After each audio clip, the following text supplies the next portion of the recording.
Thanks, Orla, for that scoop. You heard it here first.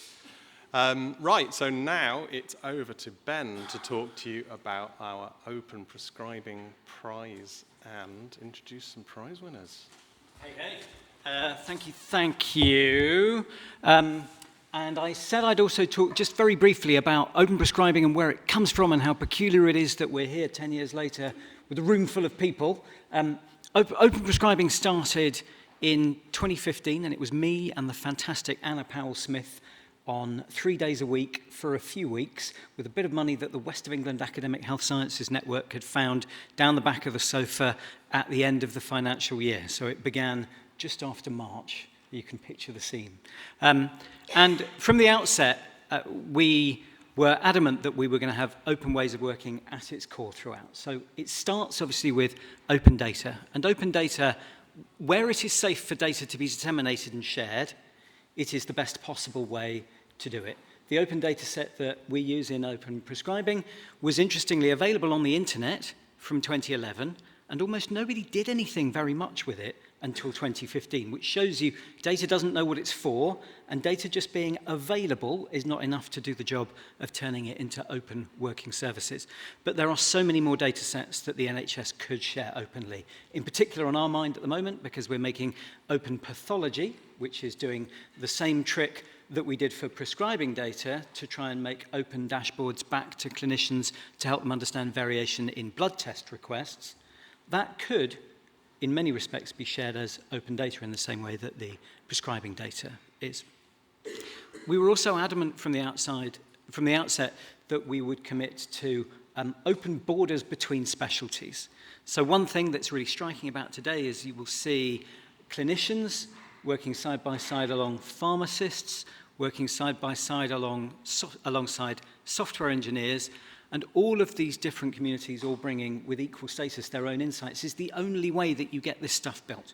This stuff is not made by a clinical professor designing a widget in their brain and then doing an RFP to give a contract to some people that have got some instructions on how to build that widget. This is an open and deeply creative collaboration across multiple different types of understanding, multiple different ways of working. Next, open working methods in the technical sense. So we share all of our code, not because we're communists, but because we know that that's the right way to drive delivery. When you share your code, first of all, people can see it. They can understand what you've done right and what you've done wrong. They can reuse it if they want to. They can give you helpful feedback and assert suggestions about changes. And we don't just share our code as a finished product. We don't post it on a notice board. We don't misuse GitHub in the way that some teams do as a place to put your beautiful prized code on the last day of the project being funded. We build our code in the open as we go, and we share all of our deliberations as we go. If you go into the grimy back end of our GitHub repositories, you will see live and in real time people discussing how to unstick a particular challenge in a piece of data or in a piece of code. We've also found that this is a great way of attracting good people. Good engineers will work for public sector salaries if they know that they're going to be working on something that actually happens, that actually ships. But they'll also work on open code because they know that open code is a beautiful CV. If you stop working in our group, I think 2 people have ever, it's a source of great sadness to me when anybody does. If you move on, while you're working with us, you're building up an immaculate and entirely open CV of every single beautiful line of code that you have written, your beautiful inline documentation, and your beautiful, polite, and clear prose as you explain how you're working and what you've done every step of the way. And so you are creating the most immaculate CV to demonstrate to the whole world, for the whole of the rest of your career, how well you've worked. Next up, we make open services. When you make open tools and open data that everybody can use, you massively increase the impact. Now, this has created for us enormous sustainability problems over the years. I am very painfully aware of the challenges that other organizations, including some of those speaking here today, have had to face around charging for access to their services. That was the only way for them to make their work sustainable. To me, I felt if we were going to have to charge per user, the impact was going to be so restricted that we weren't going to do it. But that doesn't mean that we were necessarily right. We have in the words of, I can't remember the name of the actor in the movie, but we have a specific set of skills, and some of them do involve violence, to make projects financially sustainable. But the challenges that we face around rational procurement in the system, if they can be overcome, will lead not to us having an easier ride of making services like Open Prescribing sustainable, but if we can get the right kind of procurement, if we can get government to engage with teams with technical skills and domain knowledge who know how to build tools and services like Open Prescribing, then other organisations like us, but not us, will flourish and will produce ever better things, better than we could ever dream of. Lastly, we value an open and collaborative community. We have open borders between us and the outside world to the extent that many of our staff came to us, in some cases because they sent, in some cases, a slightly snippy email going, hey, I think this thing you've done here is rubbish, to which from the outset we've replied always saying, that's a good idea, do you want to have a chat? And then eventually, don't tell HR, this merges into, do you want to have a job? And this is how you build a community, this is how you build a workforce, but also this is how you build a service and a movement around data across multiple organisations. Now, there's a man called Peter Bennett of the Bennett Foundation who funded the Bennett Institute. We were talking about a year ago, and he said, all these people use your tools and your services and your team's work and your data, but what do you know about them, and where do you meet them, and why don't you have an annual conference, and also why don't you have a prize to the best people around for the things that they've done with your data? So that's exactly what we've done. I have got, where are they? Do we have trophies? I have to say, it was a bit of an argy-bargy team. There was a strong vote in favour of the traditional acrylic monstrosity with the thing. But I can honestly say I've never seen anything as beautiful as this. They weren't expensive, but they look very posh, don't they? This is actually toilet roll on the inside, but it's got this sort of hologram stuff around it. Anyway, these are the trophies that we're giving out today in estimable value. As I said earlier, we fancy that we're quite good at picking winners, but when it comes to literally picking winners, it was hard. We've actually given out 4 prizes for 4 very different applications.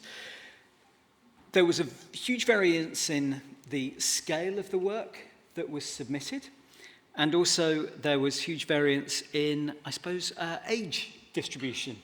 So what we have are 4 prize winners. First of all, we have, they'll all be doing a 5-minute talk in just a moment, but just to run through the summary. First of all, we have an academic winner, and that's 3 people from the NHS England National Medicines Safety Improvement Team that led to a published paper on use of methotrexate. Then we've got 2 clinical winners. Now, one is quite a large team led by the clinical safety lead for Suffolk Primary Care, covering a really substantial piece of quality improvement work across all of the GP practices in Suffolk, using Open Prescribing to find a problem and then going out and using charisma and persuasion and data to change behaviour. The joint clinical winner alongside this, Huw Miles, is the opposite, but more beautiful for it. This is one GP in one practice who found a problem in their prescribing using the data and set about using charisma and persuasion and data to change it in their one practice.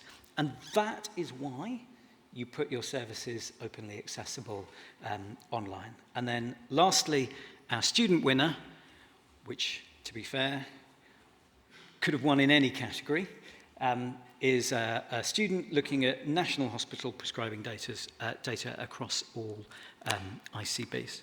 So, do we have the people? Do you all know? So, somebody was running late, but do we have the National Medicine Safety Improvement Programme team. Bravo. Oh, wait, we have to do it properly for this one.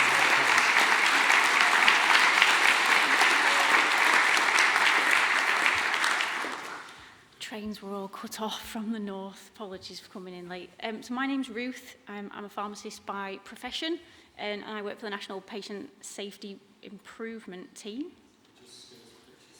Oh yeah. Do I get a bit longer on my 5 minutes? I'll stop the time. I've not got lots to say and I won't bore you. So we're up. Okay, so my name's Ruth, I'm a pharmacist. I work for the National Patient Safety Team, and we are professionally accountable to Richard Cattell in David's team for the Medicine Safety Improvement Programme. And I wanted to thank you guys for putting this on, because it's very rare that a lot of our work, or all of our work, is quite rightly judged by the amazing people on the front line that actually implement the changes of the programmes that we design in the end, and that's where we want all of the praise to go generally, and we always put the light on them. So it's actually quite unusual for us to stand here and say, oh, look what we did. So I feel quite nervous doing it, if I'm honest. So how do I go down? There we go. So the Medicine Safety Improvement Programme brings the science of continuous safety improvement to bear on complex issues that we've usually known about for years, and we've struggled to approach locally, so they get bumped up to us, if you like. Understanding that complexity means that we approach, and our approach is to enable and support local change to happen, because we understand that there's huge variation in how that should be implemented on the ground. So what we build in terms of our programs are there to support that. They look different depending on the problem, but in the case of the methotrexate one, it was around targeted variation, which I think we're all quite accustomed to using open prescribing for. We always use data and insights to inform our programs, and we use a network delivery model to make sure that we can deliver at scale. There's our ugly mushes. So at the moment there's actually only two of us. There's Tony and myself. We lost James in the last restructure, but the reason he's highlighted, and you're going to meet him later, is that we all lead different programs, but we all input into it as a team as well. And this was James's program, so I put it forward to him and embarrassed him by putting it in. So you'll meet him later on, but this is his program that he led, and he produced the write-up for as well. So it's a national quality improvement intervention to reduce high-risk oral methotrexate prescribing. So that's basically reducing the 10 milligrams over the 2.5 milligrams, which carry a much higher overdose risk. I'm not going to go too much into the paper. It is open access for the same reason that we have open access data. We want our learning to be shared as widely as possible. But needless to say, data was pivotal at every stage. There was a handover even from the Bennett Institute, because Brian McKenna, etc., used their own data to highlight that there was this disparity in prescribing. And then it came up to us, and we used data at every stage. The availability of the open prescribing data allowed us to basically build a quality management system around it, which is what's so special about it. So we were able to use it for quality planning, quality improvement, and it's now being used for quality control as well. And that's both at the national level. We can check in and check where that is, but we can also, everybody at every level can do that too, which is why it's so special. So this is the data set that we used. It's really great to see that it's still going down, because, and again, we can look at this nationally and we can keep our eye on that, as can every ICB and CCG and everybody that was working on it. So we downloaded this data, and we were able to use it in a number of ways, and I'm literally just going to flash up really quickly the different ways that we use this data. So we used it, we pre-towed it to understand which ICBs to target, and then we offered to support them with our work, which we did.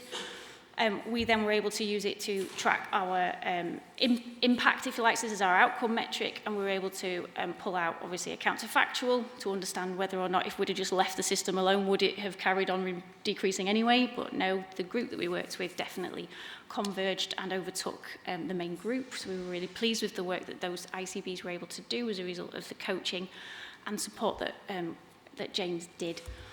And of course, we used it in statistical process control charts, because we love them in improvement programs, and that allows our ICBs to compare themselves to themselves. So did the intervention that they did impact against their own baseline, so that they understand where they went? And that was me. I really rattled through, because I was very conscious that we needed to get through that. But yeah, ultimately, the open prescribing data and its availability allows us to have those quality management systems, if you like, from a practice level all the way through to a national, and that is quite unique and really valuable.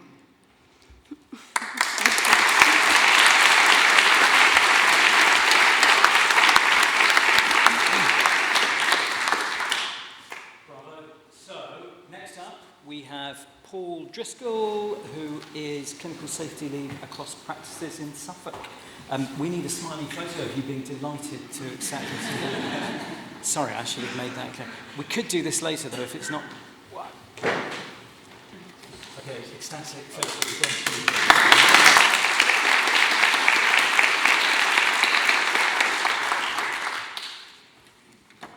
Thanks very much.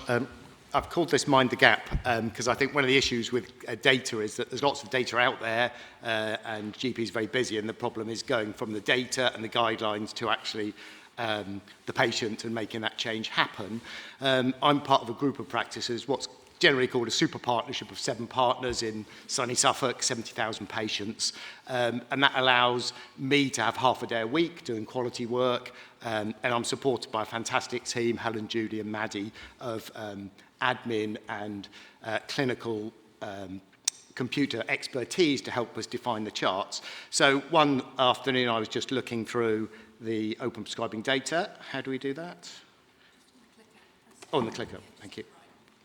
And the drugs that shouldn't be prescribed in primary care, and obviously blew a gasket when I realised my organisation was prescribing this Driscoll, which is an antidepressant which I think went out before I qualified, and I've been doing it for 25 years. So I sort of wasn't hugely happy, but luckily, because we have a structure in our system where I'm the safety lead, and then I have my team, and that cascades down to the individual practices with a clinical safety lead in each practice, usually the GP, and practice pharmacists. We had a process in place where I could cascade my displeasure down to them, and then it's not a drug you can just stop. It's patients have been on it often for some time, so it needs to be done steadily. But over 6 months, we saw a steady decline down to 0 in August, and that's nicely shown by the open prescribing data, which got me in the first place, and down to 0. I don't think it goes quite to 0 because I think it goes up to August, and I think that's the latest data that there is. But I think the point is, I think it's difficult to do that in general practice. You need to have time. There's too much stuff in your face all the time. And the issue is you need to have somebody who's interested in it, because I don't think all our colleagues are as interested in it. But as long as they do what we ask them to do, it doesn't really matter. And you need to have admin and pharmacy support to help you deliver it, and data rules. And the open prescribing data is great. We've got in-house data as well. And I think clinicians need robust support as well in helping them deal with patients, because patients always don't want to stop taking the drug they like, even though it's dangerous. And I think that's kind of undervalued, how difficult those conversations are. And by actually having a supportive team to help people manage that allows us to put the delivery in place. And I'm sure that's been the case with the Oromorph people down on the south coast. It's challenging and difficult, which is why people often shy away from it. We've also done a similar thing with, well, it says quinolones, quinine actually, but non-steroidals, salbutamol inhalers. We have a system, and I think it's a system that allows us to do it. And working at scale across a group of practices gives us the opportunity to have that organisational structure in place to deliver it. So that's how you bridge the gap. Thank you.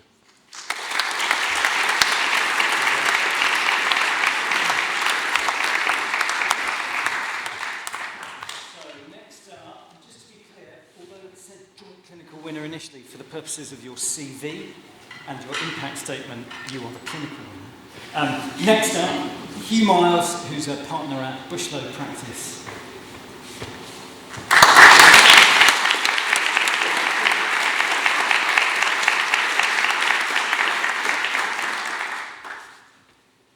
It's a very exciting prize. But what's even more exciting is talking about open prescribing, because I'm a bit of an evangelist when it comes to open prescribing, have used it for a number of years. So yes, I'm a GP partner working in practice in the Midlands, but I first came across open prescribing in my other role with the Royal College of General Practitioners, where I help lead the primary care development team. And we're a team of quality improvement facilitators who go into practices on a practice level and provide hands-on support to deal with issues on the ground all across England and Wales. And we love this tool. It's a fantastic tool for getting under the bonnet of a practice and understanding what's working well and what's not. And of course, it's amazing how often you'll visit a practice who says, yes, our prescribing of opiate is really fantastic, and you show them the data. And of course, we all know that data doesn't lie, does it? So a really useful tool. But for us on a practice level, we look at the data on an annual basis. So I presented to my partners in 2024 the short-acting beta agonist data, which really concerned me in a similar sort of way, because it was really quite high, so compared to our prescribing of combined inhalers for asthma. Why does it matter? Well, of course, NICE guidelines suggest that if an asthmatic is needing more than 2 or 3 inhalers a year, that could be indicating that there's suboptimal asthma control.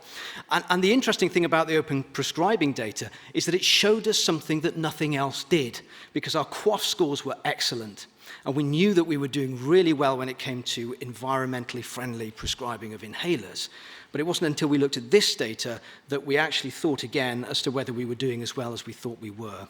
And you can see there, post-pandemic, just a gradual rise in our prescriptions for SABAs. And we did a bit of a deep dive to understand, well, why is that? We got the team together, and we identified a number of factors. One that I haven't put on there is that we often had patients getting 2 inhalers at a time, which any of you working in primary care will recognize, a bit of a bugbear. One for the office and one for home, or one for school and one for home. And actually, they'd never just been reduced down to 1 inhaler at a time. But also, our overall approach was too reactive. We didn't have a good enough annual process of recognizing those patients who maybe needed a bit more input from the team to reduce their prescribing. And some other issues like inadequate use of MART regimes, as well as poor access to local spirometry. So the great thing about open prescribing is you get this almost live data that shows you improvement in action. And so you can see there that over the next few months, we were able to see a significant reduction in the prescribing of SABAs by implementing a new protocol. So we upskilled our staff.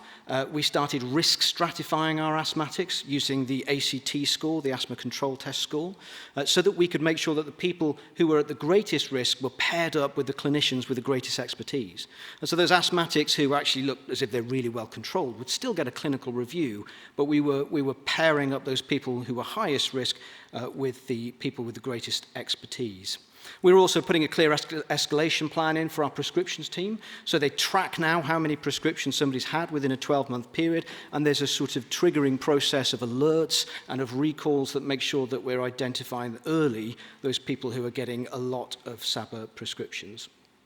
So that's what I wanted to say, but really just to reiterate that open prescribing for us has been a fantastic tool because it's granular enough to be useful, that the measures looked at are relevant to clinical care, to good clinical care, and finally, it's live enough that you can see that improvement in action, and not just that, but you can keep a finger on the pulse, because quality improvement, of course, is an iterative, ongoing process. It's not a hit-and-run process. So we will continue looking at this data, and it'll be of interest to some of you that our topic in our practice this year is antimicrobial prescribing. Thank you very much.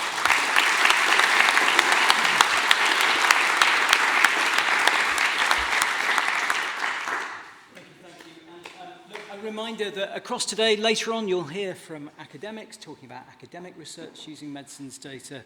But what you're seeing here is the full gamut of people using data for service monitoring and improvement in just one practice, all the way up to highfalutin academic epidemiology research, but all using the same skills, the same data, and the same tools and the same services. So lastly, Daksh Mehta. This is like seeing the Beatles' first gig at a street party.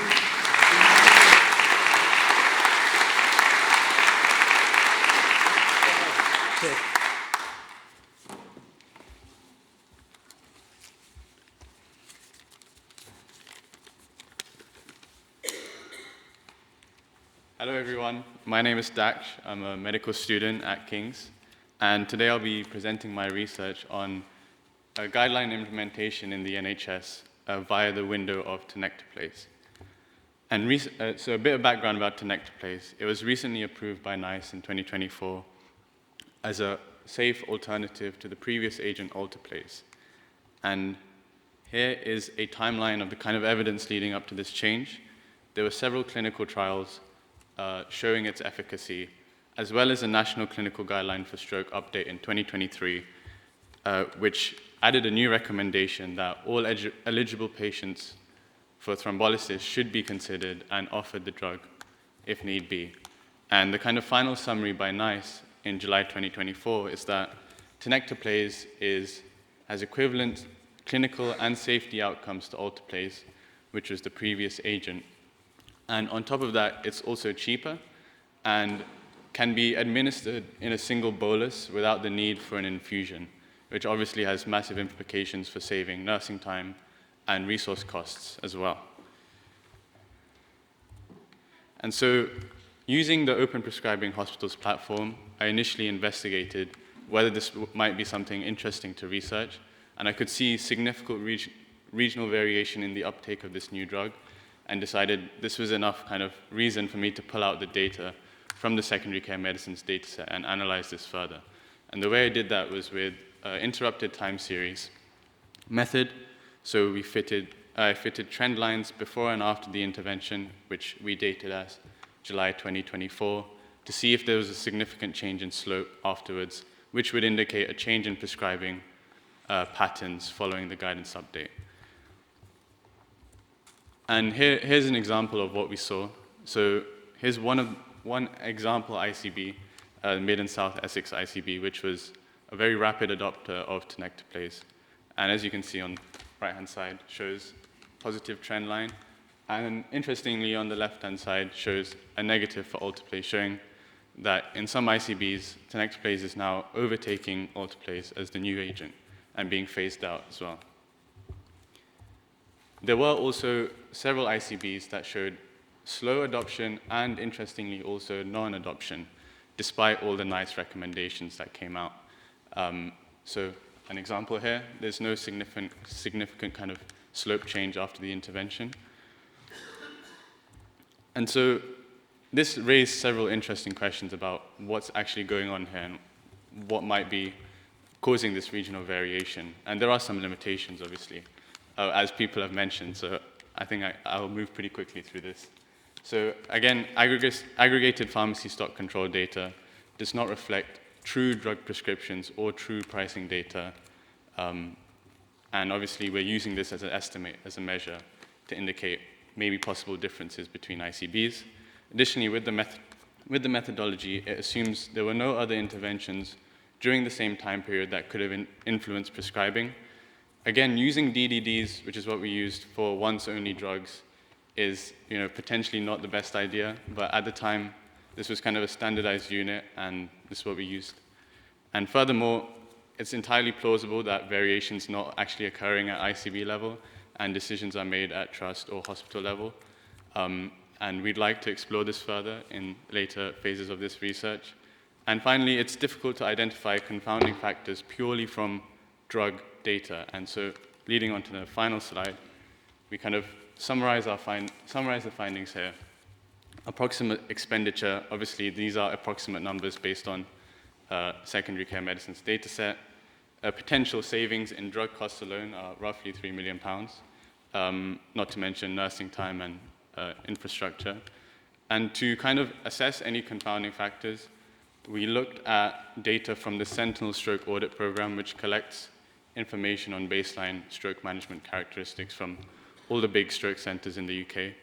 And we saw, interestingly and puzzlingly, that total stroke admissions, thrombolysis rates, and also the proportion of patients spending 90% of their admission on a stroke unit, none of them showed any strong correlation with the speed or completeness of tenecteplase adoption. And furthermore, the ICBs that were familiar with tenecteplase from these trials, such as the North Central London ICB, did not show very good adoption of the new drug, which is again very puzzling. So lots of questions at this point. And we think open prescribing hospitals could be a great way to explore more granular changes between trusts and hospitals, setting up dashboards. And yeah, we have some further plans to really dive down into why exactly this is happening, because as I mentioned, it's not entirely clear. And yeah, that's all from me. Sorry.